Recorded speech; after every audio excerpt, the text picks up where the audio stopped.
Have you ever wondered why God would let you be in a place that feels nothing like the promise He gave you? You're trying to be faithful, but life feels like a prison.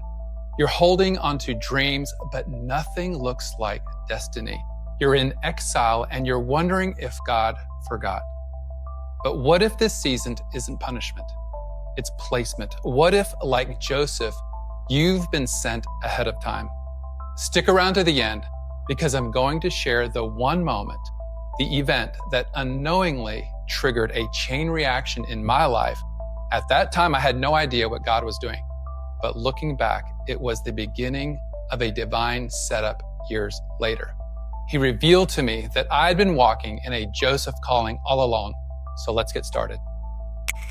Psalm 105:16-19 says, "When He, the Lord, summoned a famine on the land and broke all supply of bread, He had sent a man ahead of them, Joseph, who was sold as a slave. His feet were hurt with fetters. His neck was put in a collar of iron until what He had said came to pass. The word of the Lord tested him." Now pause for a second. Did you catch that? God sent Joseph ahead of time as a slave. Let that sink in. Before the famine arrived, before the bread ran out, before the hunger hit the land, God had already made a move. He didn't just allow the famine, He summoned it. And before it touched the earth, He had already deployed the answer, a man named Joseph. But Joseph wasn't sent in royal robes. He was sent in chains.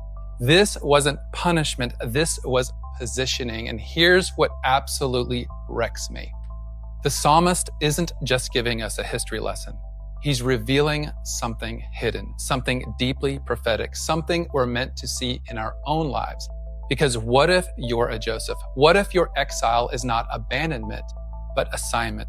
What if the pain you're feeling, the restrictions you're under, the waiting season you're walking through, what if it's not random or wasted, but the precise route God is using to send you ahead of others? Joseph didn't know the famine was coming. He didn't have the whole map, but heaven did. God wasn't reacting to Egypt's crisis. He was already ahead of it. And what looks like betrayal in Joseph's life, being sold by his own brothers, was actually the vehicle God used to preserve a family. And through that family, preserve a nation. And through that nation, bring forth a savior. But listen to this part. Until what he had said came to pass, the word of the Lord tested him. Joseph carried a word from God, but before that word could be fulfilled, it had to form him. So maybe that's where you are. You've got a word. You've had dreams. You've seen glimpses of purpose, but you're in a place that doesn't match the promise. So friend, the word is testing you, not to break you, to build you, to strip away the old identity, to forge leadership in secret, to train your hands for the palace while you're still sitting in the prison. Joseph didn't show up in Egypt when the famine hit. He showed up years before as a slave. Yes, but also as a seed God planted in the soil of suffering so that others could eat when the famine came. So let me speak to your soul. You may feel like you're in exile right now, like nobody sees you, like your gift is hidden, like your calling is delayed. But what if God hasn't forgotten you? What if He's actually sent you ahead of time because someone's going to need what God's building in you right now? Maybe your family, maybe your city, maybe your generation. You're not just surviving a hard season. You're being forged to lead in a future one. So don't lose heart. He's the same God who sent Joseph ahead of the famine, and He's sending you too. Now, when I started this video, I shared with you guys that I would be happy to share with you when I believed I entered into my Joseph calling. If I could go back, and Joseph was sold into slavery, and it was 13 years later that he was released from prison. So his time in exile lasted 13 years. So typically people that have those Joseph type callings, there's a point in which they can look back and say, when was I sold into slavery? Or when did things begin to, the cascade of events, when things began to snowball and God began to rigorously get them ready for whatever was coming next in the future. And I would say that is probably around 2009 and 2010. I've been a drug rep for my whole career, and I had worked for a company for 11 years. And we heard that a larger company was going to do a takeover of the company that I had worked for. And anytime you work for a company, when you get word like that, it's scary for the employees. It's scary for the whole sales force, all of the people that work in upper management, senior management. It doesn't matter where you are, from the bottom all the way to the top. Nobody knows who's going to have a job when something like that happens. So I felt very strongly that the Lord was speaking to me and saying, Josh, I do not want you to jump into fear. So I don't want you to begin writing a resume and entering into the panic mode. And so I stayed faithful to that for a whole year. And then finally, fast forward, I realized once they began to share who they were going to keep and who they were going to let go, I felt very strongly that I was safe. I felt like I was safe. I felt like I had a position going forward because they talked a lot about performance. And I had the highest rankings you could get for 3 years in a row. I was in the top 1% to 2% performers in sales at the time. And I had just was going to win a trip in the year that they had announced the takeover. And I felt very strongly that I met all the criteria and then some to be safe. When the phone calls came on that day, they told everybody to stay home. And I just assumed I would stay home, get the phone call, and then go back to work that day. My boss had called me and he said, Josh, your position has been eliminated. And I was shocked. I was stunned because what we were told versus what happened was completely different than what was expected.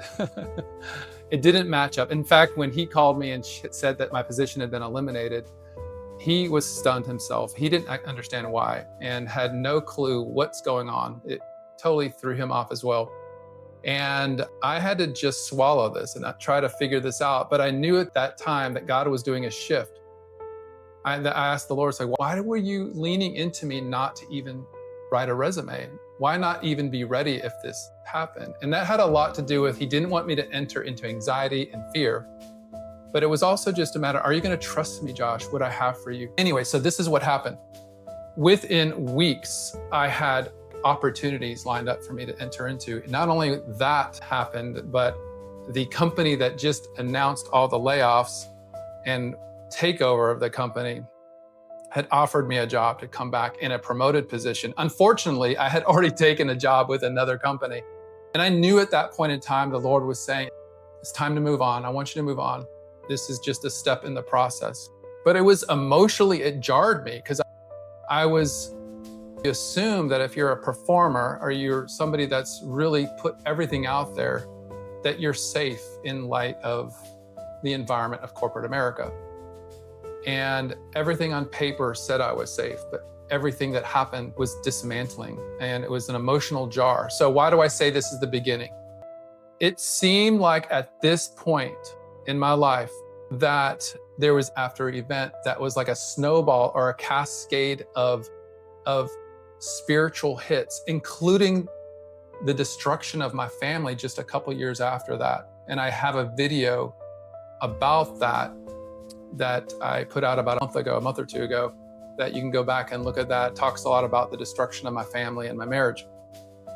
So if I were to go back to the beginning of the cascade and the snowball of events that brought me into a season, like a Joseph season, of course, I was not sold into slavery, but it seems like since that time, 2009 into 2010, it's been a season of isolation, a season of quiet, a season of destruction, a season of dismantling of the identity that I felt like I used to have, going into an identity that God was trying to build and forge in me for whatever's coming on the other side of the Joseph season. So this is something that everybody can do, has that kind of Joseph calling. They can look back and see that first major event that God is allowing to happen that causes this cascade.